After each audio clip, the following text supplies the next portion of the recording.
नमस्कार प्रेक्षकांनो, स्वागत आहे तुमचं. आज आपण "तू रे माझा मितवा" या मालिकेचे इंटरेस्टिंग असे रिव्ह्यू ऐकत आहोत. प्रेक्षकांनो, आजचा एपिसोड खूप सॉलिड दाखवलेला आहे.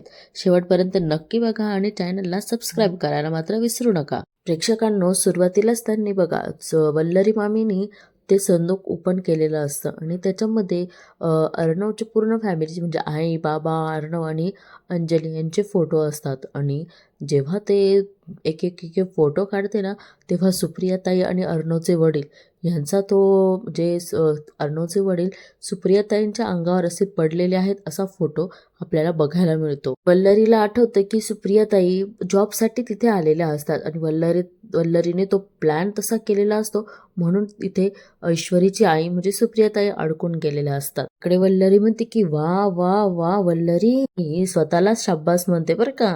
ती हुशार निघालीस ग तू. त्याच वेळेला त्या फोटोग्राफरकडून फोटो आणि निगेटिव्ह घेऊन ठेवल्याचा ती फायदा होणार आहे तुला. भूत काळातलं हे गुपित समजल्यावर प्रणवच्या मनात ईश्वरीच्या घरच्यांबद्दल इतकं विष पसरेल. प्रणव आणि ईश्वरीचं नातं ह्या विषयामुळे मरून जाईल. वल्लरी म्हणते की मला खात्री आहे हे सगळं कळल्यानंतर अर्णव त्या ईश्वरीला धक्के मारून घरातून बाहेर काढून देईल. वल्लरी म्हणते की बिचारी ईश्वरी. वल्लरी म्हणते की बिचारी ईश्वरी, तुला ह्या घरची मालकीण कधीच होऊ देणार नाही, कधीच नाही. बघा प्रेक्षकांना, आता आपण अर्णव आणि ईश्वरी ह्या दोघांना घरी आलेले असतात आणि अर्णव म्हणतो की उतरा चला, घर आलं आपलं. इकडे ईश्वरी वेगळ्याच दुनियेमध्ये असते. अर्णव तिला म्हणतो की मिस इंदोर, घर आलं आपलं, उतरा चला. ईश्वरी म्हणते की मन हवेत उडल्यासारखं हलकं आणि छान वाटत होतं. अर्णव मनोमन म्हणतो की आईबाबांची अॅनिव्हर्सरी छान झाली, बाबांची तब्येत पण हळूहळू इम्प्रूव्ह होते, म्हणून मिस इंदोर छान वाटतंय, म्हणजे हलकं वाटतंय. अर्णव म्हणतो की मिस इंदोर, आज काय गाडीमध्ये झोपण्याचाच प्लॅन आहे. ईश्वरी म्हणते की नाही नाही, आपण घरी आलोय माहिती आहे ना मला. म्हणतो इज एव्हरीथिंग ऑल राईट. ईश्वरी त्या ओघाच्या वरात म्हणते नाही ना सर. नंतर अर्णव म्हणतो नंतर ईश्वरी म्हणते नाही ना सर, नाही ना सर, सगळं ऑल राईटच आहे. अर्णव म्हणतो तू मला सांग, घरातून निघाल्यापासून अशी गप्प का आहेस तू.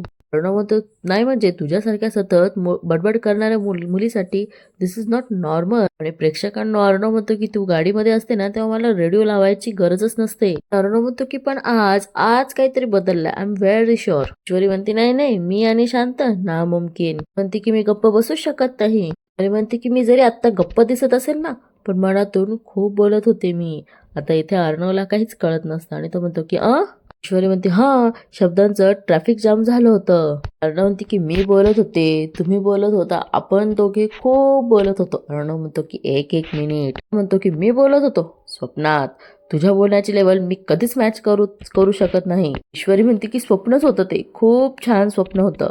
गुड मॉर्निंग मिस इंदोर, चला आता स्वप्नातून बाहेर या, घर आलंय आपलं. इकडे ईश्वरी अर्णवलाच बघत असते. अर्णव म्हणतो काहीतरी प्रॉब्लेम झालाय ईश्वरी. मिस इंदोर. ईश्वरी म्हणते की प्रॉब्लेम होता सर, आता तो दूर झालाय. ईश्वरी म्हणते की सेटिंग बदललंय, आज ना आज सगळं क्लिअर झालंय. अर्णव म्हणते सेटिंग बदललंय, सगळं नॉर्मल.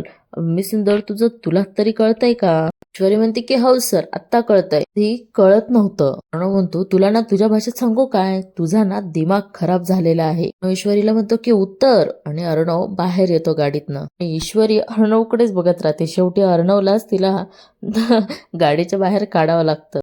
अर्णव ईश्वरी त्याच्याकडेच बघत असते आणि इकडे ईश्वरी पुढे जाण्याचा प्रयत्न करते आणि अर्णव तिच्या मागे असतो. तेवढ्यात ती थोडी पाय तिचा मुरगळतो आणि त्याच्या अंगावर परत पडते. आणि ईश्वरी अर्णवकडे आणि अर्णव ईश्वरीकडे आता बघतच बसतात. यांना आता घरात नाही जायचंय का बरं प्रेक्षकांनो. इकडे अर्णवला माहितीये ती आपल्याला परत हात झटकेल म्हणून, आणि लगेच अर्णव म्हणतो की मी सिंदूर, मी तुला नाही पकडलंय. गाडीचा पदर अडकला होता, साडीचा पदर अडकला होता गाडीच्या दरवाजामध्ये, त्यामुळे तू पडली. इकडे ईश्वरी म्हणून म्हणते की आता तुमची कार पण आपल्याला जवळ आणण्याचा प्रयत्न करते. अर्णव म्हणतो की मिस इंदोर. ईश्वरी म्हणते काय सर. अर्णव म्हणतो की मला सोडशील प्लीज, म्हणजे मी तुझा साडीचा अडकलेला पदर गाडीच्या दरवाजातून काढू शकेन. ईश्वरी प्रेक्षकांना अर्णवच्या प्रेमात पडलेली असते, म्हणून तिला सगळं काही खूप छान वाटत असतं. पण अर्णवला हे माहीतच नसतं आणि अर्णव मात्र तिच्याकडे बघत असतो की अशी वेगळी का वागतेस. ईश्वरी तिच्या तिच्यातच धुंदीत असते आणि अर्णव तिला सांगतो चला घरी जायचंय आपल्याला. बघा प्रेक्षकांना आता अर्णव मध्ये आलेला असतो आणि मामी मामा आणि अंजली मस्त सोफ्यावर बसून गप्पा मारत असतात. मामा अर्णवला काहीतरी देतात आणि अर्णव परत त्यांच्या गप्पांमध्ये गुंग होऊन जातो आणि ईश्वरी मात्र त्या अर्णव कडे बघणं काही सोडत नसते. हे गाणं लागतं जरा जरा दिवानापण आणि इकडे ईश्वरीला आता दिसतं की ती अर्णव जवळ जात आहे. तिला असं वाटतं की आपण त्याच्यासमोर त्या टेबलवर बसलेलो आहोत आणि इकडे हे गाणं चालूच असतं. टेबलवर बसून ही ईश्वरी अर्णवला बघतच असते आणि इकडे अर्णवचं मात्र बोलणं चालूच असतं आणि इकडे ईश्वरी आपल्याला माहिती की मागे उभी आहेत, पण तिला असं वाटतं की तिचा आत्मा म्हणजे ती दुसऱ्या ठिकाणी पण बसलेली आहे. इकडे ही टेबलवर बसलेली ईश्वरी म्हणते की सर माझं तुमच्यावर ना खूप प्रेम आहे. इकडे ईश्वरी म्हणते की I I love you sir. अर्णवचंही लक्ष त्या टेबलवर बसलेल्या ईश्वरीकडे जातं. असं काही जर त्यांनी दाखवलेलं आहे. अर्णवही तिला म्हणतो की आय लव्ह यू टू असं ईश्वरीला वाटतं आणि इकडे ईश्वरीचा आनंद गगनात मावेनासा झालेला असतो. तर ईश्वरीला दिसतं की तिथं कोणीच नसतं आणि अर्णव त्याचा गप्पा मारत आहे मामा अंजली आणि आकाश सोबत. ईश्वरी अर्णवच्या प्रेमात पडलेली असते, त्याच्यामुळे तिला प्रत्येक ठिकाणी अर्णवचं चांगलं रूप आणि त्याच्याकडे बघणं हे सगळं तिला दिसत असतं आणि आता ती शेवटी लाजून वरती निघून जाते. प्रेक्षकांना आजचा एपिसोड तर मला असं वाटतंय की ईश्वरी असं पहिल्यांदा प्रेमात पडली म्हणून तिच्यावरच जास्त फोकस केलेला आहे. बाकीचे काही डायलॉग्स नाहीच आहेत या आता आजच्या एपिसोडमध्ये. असो आता ही ईश्वरी रूममध्ये आलेली असती. आत्तापर्यंत किती गाणे वाजून गेलेत प्रेक्षकांना, 3 ते 4 प्रकारचे गाणे ईश्वरी प्रेमात पडले आहेत म्हणून या मालिकेमध्ये सॉन्ग केलेले आहेत. आता बघू ईश्वरी रूममध्ये आलेली असते आणि तरीही ती अर्णवचाच विचार करत असते. रूममध्ये आल्यानंतर आता ईश्वरी चेंज करण्यासाठी ती कपबोर्ड उघडते आणि कपबोर्ड उघडताच तिला ते अर्णवचा शर्ट दिसतो आणि ती त्याला हात लावते, त्याला बाहेर काढते, त्याला स्वतः जवळ घेते आणि छान मिठीत घेऊन परत हसायला लागते आणि त्या शर्टला त्याचा हात बनवते आणि त्याच्यासोबत नाचत असते, ब्रेक डान्स करत असते. बघा प्रेक्षकांनो ही कपल डान्स करू राहिली. आता अर्णव सोबतच करायचं ना, पण असो आता अर्णवच्या शर्ट सोबत ही कपल डान्स करत आहे. इकडे ही कपल डान्स झाल्यानंतर तो शर्ट तिच्या स्वतःच्या अंगावर घेते आणि त्या शर्टला अशी मिठी मारते आणि परत तिच्या आईच्या ती हसतही असते आणि डान्स करते. तिला आठवतं जेव्हा ऑफिसमध्ये तिची बॅक साईडचं म्हणजे ड्रेस फाटलेला असतो तेव्हा अर्णव तिचा ब्लेझर काढून तिला तो ब्लेझर घालायला देतो. बघा प्रेक्षकांना आता तिने तो शर्ट एवढा छान प्रेस केलेला आहे. आता तिने तसाच तो गोळामोळा करून मध्ये ठेवून देते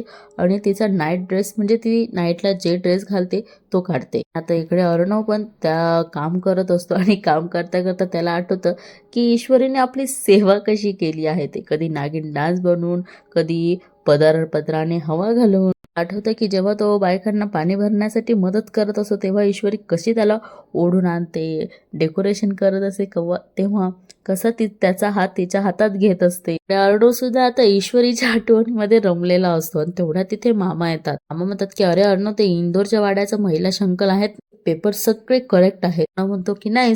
मामा म्हणतात बाय द वे आज कार्यक्रम छान झाला नाही अॅनिव्हर्सरी. म्हणतो की हो मी सिंदूर खूप म्हणजे आनंदी आहेत. म्हणतात की अर्णव मला आज एक गोष्ट मनापासून जाणवली. मामा म्हणतात की अर्णवला तू एक चांगला जावई नाहीस तर चांगला नवरा सुद्धा आहे. म्हणतात की मला असं वाटतं तुम्ही दोघं ईश्वरी आणि अर्णव आदर्श पती पत्नी आहात. अर्णव म्हणतो की मामा मला आदर्श वगैरे काही माहित नाही, पण मी फक्त चांगला नवरा होण्याचा प्रयत्न करतोय. म्हणतो की मला मिस इंदोरला हॅप्पी बघायचंय. म्हणतात आता एवढंच आहे तर मग आणखीन एक पाऊल पुढे जायला काय हरकत आहे आता नेमकं. इकडे अर्णव म्हणतो की मामा व्हॉट यू मीन, आणि मामा ती फाईल जसं काही बाळ घेतलंय ना तसं हे करतात आणि म्हणतात की कळतंय ना मला काय म्हणायचंय ते. इकडे अर्णव चिडतो आणि त्यांच्या हातात ती फाईल घेतो आणि म्हणतो की मामा प्लीज, आणि मामा याच्यावर खूप हसतात. म्हणतात अरे असं काय करतो, किती विचित्र परिस्थितीत तुमचं दोघांचं लग्न झालं, त्यानंतर एवढे गैरसमज. मामा म्हणतात की आता कुठे ईश्वरीने तुमचं लग्न मनापासून मान्य केलंय. मामा म्हणतात की अरे मग चांगलंच आहे की पुढे जायला काय हरकत आहे. म्हणतो की मामा पण मिस इंदोरच्या मनात नक्की काय चाललंय ना हेच कळत नाही. म्हणतो एवढं समजतंय की तिच्या मनात माझ्या मनातलं मिसअंडरस्टँडिंग झालंय हे कळतंय. अर्णव म्हणतो मला अजून रिस्क घ्यायची नाही मामा, मला अजून काहीच करायचं नाहीये. अर्णव म्हणतो मी सिंदूर आहे, ती मला तिची बडबड ऐकावी लागेल सतत. अर्णव म्हणतो की त्याआधी मी बऱ्याचदा रिग्रेट केला आहे, सो मामा नको प्लीज. अर्णव म्हणतो की मी सिंदूर कधी काय करेन ना सांगताच येत नाही. शी प्रिशियस. हे काही असलं तरी ह्या वेळेस तुझा अंदाज अजिबात चुकणार नाहीत बघ. म्हणतो की हो फुल. म्हणतो बरं मला ते मिस इंदोरच्या नावाने काही इन्व्हेस्टमेंट करायचे आहे, त्यासाठी तिचे डॉक्युमेंट्स लागणार होते, पण आता टू लेट. म्हणतो की मामा म्हणतात की यावर एक उपाय आहेत, चाफा फुले ना चाफा चाले ना. मामा म्हणतात अरे असं काय करतो, तिची बहीण नम्रता. अर्णव म्हणतो की मामा अर्णव फोन करतो आणि इकडे मामानं म्हणतो की नाईस आयडिया. अर्णव म्हणतो की hello hi Namrata, I am sorry मी तुला इतका लेट फोन करतोय, काम होतं. सिंदूरचे काही डॉक्युमेंट्स लागत होते मला, आय कार्ड, तिचं बर्थ सर्टिफिकेट वगैरे मिळेल का? ती लगेच देते वाटतं, म्हणून हा म्हणतो की thank you so much, good night. मामा म्हणतात बघ झालं ना काम. मामा अर्णवला हातपुडे करता आणि म्हणतात की आता मी गुड नाईट. अर्णव सुद्धा त्यांना हँडशेक करतो आणि म्हणतो की गुड नाईट. मामा म्हणतात आणि निघण्याआधी एक गोष्ट सांगतो तुला. म्हणतात तू आणि ईश्वरी एकमेकांसाठी एकदम परफेक्ट आहात. अंजली म्हणते तसं, मेड फॉर इच अदर. मामा म्हणतात की आधी अंजली म्हणत होती, आता आम्ही म्हणतोय, यापुढे अख्खं जग म्हणेल. इकडे असं मामा बोलून अर्णवच्या मनामध्ये अजून काहीतरी टाकून गेलेले आहेत आणि तिथनं निघून जातात. आता इकडे अर्णव बघूयात काय करतं ते. इकडे ईश्वरीला काही झोप येत नसते वाटतं प्रेक्षकांनो. ती अंथरुणात पडेल आहे तरी अर्णवचाच विचार करते की अर्णवने कसा माझा पाय मुरगळला होता, तो बरा केला.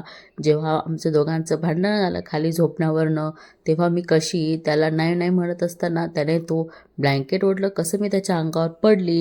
या सगळ्या गोष्टी आता ईश्वरीला आठवत असते आणि ती तो मोमेंट एन्जॉय करत असते. ती बॅग ठेवायला वरती जाते तेव्हा अर्णव तिला कसं झेलतो, ही सगळ्या गोष्टी परत ईश्वरीला आठवत असतात आणि ह्या सगळ्या गोष्टी त्यांनी परत विज्युअलाइज करून दाखवलेल्या आहेत. जेवायच्या वेळेस ते कसे डान्स करतात आणि इकडे ईश्वरीला सीट बेल्ट लावण्याला कशी मदत करतो, ज्या ज्या गोष्टी त्यांनी इथे सगळे विज्युअलाइज करून दाखवलेल्या आहेत. इंटर कलेक्शन जेव्हा लॉन्च झालं त्यावेळेस अर्णव कसं तिच्यासोबत असं तिच्या खांद्यावर हात ठेवून फोटो काढत होता, हे सुद्धा ईश्वरीला खूप छान वाटत होतं आणि त्या सगळ्या गोष्टी ईश्वरी मनामध्ये साठवून ठेवत असतील, सगळ्या गोड आठवणी. इकडे जेव्हा हे पावसामध्ये अडकलेले असतात आणि तेव्हा दोघांचा छान असा डान्स होतो, हे सुद्धा ईश्वरीला आठवत असतं आणि आता ईश्वरी म्हणते की धडधड धडधड धडधड. ईश्वरी म्हणते की आज इतक्या जोरात धडकतंय ना माझं दिल. ती म्हणते की मला ना आज तिथली सारखं उडावंसं वाटतंय. स्वतःच ना तर डोक्याला हात लावते आणि म्हणते की इशू पागल झालीस तू. नंतर ईश्वरी तिची करवट बदलते, म्हणजे ह्या साईडला जेव्हा इकडे अर्णव झोपतो त्या साईडला ती वळते आणि हळूच ती ओढणी बाजूला करते आणि जिथे अर्णव झोपतो तिथे ती हळूवार हात फिरवत असते. ती डेकोरेशनच्या वेळेस कसं तिच्या अंगावर अर्णव पडतो आणि जेव्हा हे किडनॅप होतात तेव्हा ते तिथून सुटतात तेव्हा कसं अर्णव तिच्या खांद्यावर डोकं ठेवून झोपतो, हे सगळ्या गोष्टी ईश्वरीला आठवत असतात. अचानक दरवाजाचा आवाज येतो आणि ही खडबडून जागी होते, केस वगैरे नीट करत आता मध्ये येतो आणि तो त्याच्यासाठी, म्हणजे आपल्याला माहिती की ईश्वरीसाठी तो इन्व्हेस्टमेंट करत असतो आणि इकडे ईश्वरी मस्त तयार होऊन बसलेली असते आणि अर्णव त्याचं काम करत असतो. ईश्वरीला असं वाटतं की अर्णवने तिच्या जवळ येऊन झोपावं. ती लगेच उठून येते आणि म्हणते की सर आता हे काय, आता लगेच फाईल वगैरे घेऊन बसलात तुम्ही. अर्णव म्हणतो की मी सिंदूर, मला जरा इम्पॉर्टंट काम आहे, तू झोप. ईश्वरी म्हणते की सर अहो उशीर बघा किती झालाय, जागरण नका करू अहो. अर्णव म्हणतो की मी सिंदूर प्लीज. इकडे ईश्वरी म्हणते सारखं आपलं काम काम काम. ईश्वरी म्हणते की हे रात्रीचं असं लॅपटॉप वगैरे बघून डोळे खराब होतील हा. अर्णव म्हणतो की मी सिंदूर तुला लाईटचा त्रास होतो का, इट्स ओके जाऊ दे, मी स्टडी मध्ये बसून काम करतो. ईश्वरी म्हणते नाही नाही नाही. ईश्वरी म्हणते तुम्ही बसा इथे, तुम्ही बसा, मला बरं वाटेल. तिच्याकडे बघतो आणि ईश्वरी म्हणते की मला काहीच तकलीफ होत नाहीये, बसा इथे, फक्त काम लवकर संपवाल ना. म्हणतो की हो मी सिंदर, डोंट वेरी. इकडे ईश्वरी आता ते काहीच बोलू शकत नाही बिचारी, परत जाऊन झोपण्याचा म्हणजे बसते तिथे. आणि इकडे अर्णव म्हणतो की आता ह्या नम्रताने डॉक्युमेंट्स, अच्छा बरं झालं ह्या नम्रताने डॉक्युमेंट्स पाठवले. डॉक्युमेंट्स पाहिल्यावर जोरात अर्णव म्हणतो की व्हॉट. इकडे ईश्वरी म्हणते अरे काय, इकडे बघून म्हणतो ईश्वरी म्हणते काय झालं. म्हणतो की काही नाही तू झोप, गुड नाईट गुड नाईट. इकडे अर्णवला काय सापडलंय माहित नाही. आता बघू आपण पुढे की अर्णवला नक्की काय सापडलं आणि त्यामुळे तो असं व्हॉट वगैरे म्हणाला. इकडे ऐश्वरी त्याच्या आठवणींमध्ये रमलेली असते आणि इकडे अर्णव ते बघून थोडासा असतो आणि हे करतात. आपल्याला कळेल की नक्की अर्णवला काय झालंय ते. अर्णवला कळतं की ईश्वरीचा बर्थडे आहे 2 दिवसांनी, म्हणून तो म्हणतो की मिस इंदोरचा बर्थडे 2 दिवसांनी. अर्णव म्हणतो की बरं झालं डॉक्युमेंट्स मागवले, नाही तर मला कळलंच नसतं. अर्णव म्हणतो की मिस इंदोरचा लग्नानंतरचा हा पहिला बर्थडे आहे. अर्णव म्हणतो की हा बर्थडे मिस इंदोरचा सगळ्यात स्पेशल बर्थडे व्हायला पाहिजे, त्यामुळे तो कदाचित म्हटला असेल ते डॉक्युमेंट्स बघून की व्हॉट, कारण अर्णवचा ईश्वरीचा बर्थडे हे त्याला माहीतच नव्हतं. असो, आता इथेच या मालिकेचा एपिसोड संपतो. आजची मालिका तुम्हाला कशी वाटली हे नक्की कमेंट करून सांगा आणि चॅनलला सबस्क्राईब करायला मात्र विसरू नका. आपण आता प्रोमोमध्ये बघूयात की अर्णव आता काय काय तयारी करणार आहेत की फक्त त्यांचं प्लॅनिंग होणार आहे, ते आपल्याला आता प्रोमोमध्येच कळेल. इकडे ईश्वरी म्हणते की परवा माझा वाढदिवस आहे, मी माझ्या वाढदिवसाला माझ्या मनातलं सगळं तुम्हाला सांगून टाकणार आहे. म्हणतो की आतापर्यंतचा सगळ्यात बेस्ट ड्रेस डिझाईन करता येईल सिंदर, स्पेशली तुझ्यासाठी, सगळं तुझ्यासाठी, तुझं बर्थडे स्पेशल गिफ्ट का. आता इकडे हे सरप्राईज पार्टी प्लॅन करत असतात आणि इकडे लावण्या, मामी आणि मिस राकेश हे 3 जण यांचा म्हणजे ईश्वरीचा बर्थडे प्लॅन उधळण्याचा प्रयत्न करत असतात. इकडे वल्लरी म्हणते की या सगळ्याचा विचार मी खूपच आधीपासून केला आहे जावई बापू. राकेश म्हणतो की म्हणजे. लरी म्हणते की असा प्लॅन केलाय की अर्णव स्वतः ईश्वरीला या घराच्या बाहेर हाकलून देईल. प्रेक्षकांना इथेच या मालिकेचा प्रोमो सुद्धा संपतो. आता प्रेक्षकांना मालिकेला थोडा ट्विस्ट येणार आहेत, कारण अर्णवला कळेल की तिच्या आईमुळं त्याच्या आईने आत्महत्या केलेली आहे, हे सगळं सत्य आता अर्णव समोर येणार आहेत आणि बिचारी ईश्वरीचा याच्यात काहीच दोष नसणार आहेत. पण बघूयात आता काय काय ड्रामा होणार आहेत आता ईश्वरीच्या बड्डेला, हे आपल्याला आता जेव्हा बड्डे येईल तेव्हाच कळेल. चला प्रेक्षकांनो, आपण आता आपला एपिसोड इथेच थांबवूया. आपण उद्या पुन्हा भेटू या मालिकेचे इंटरेस्टिंग अशा रिव्ह्यू सोबत. तोपर्यंत तुम्ही काळजी घ्या. Bye bye.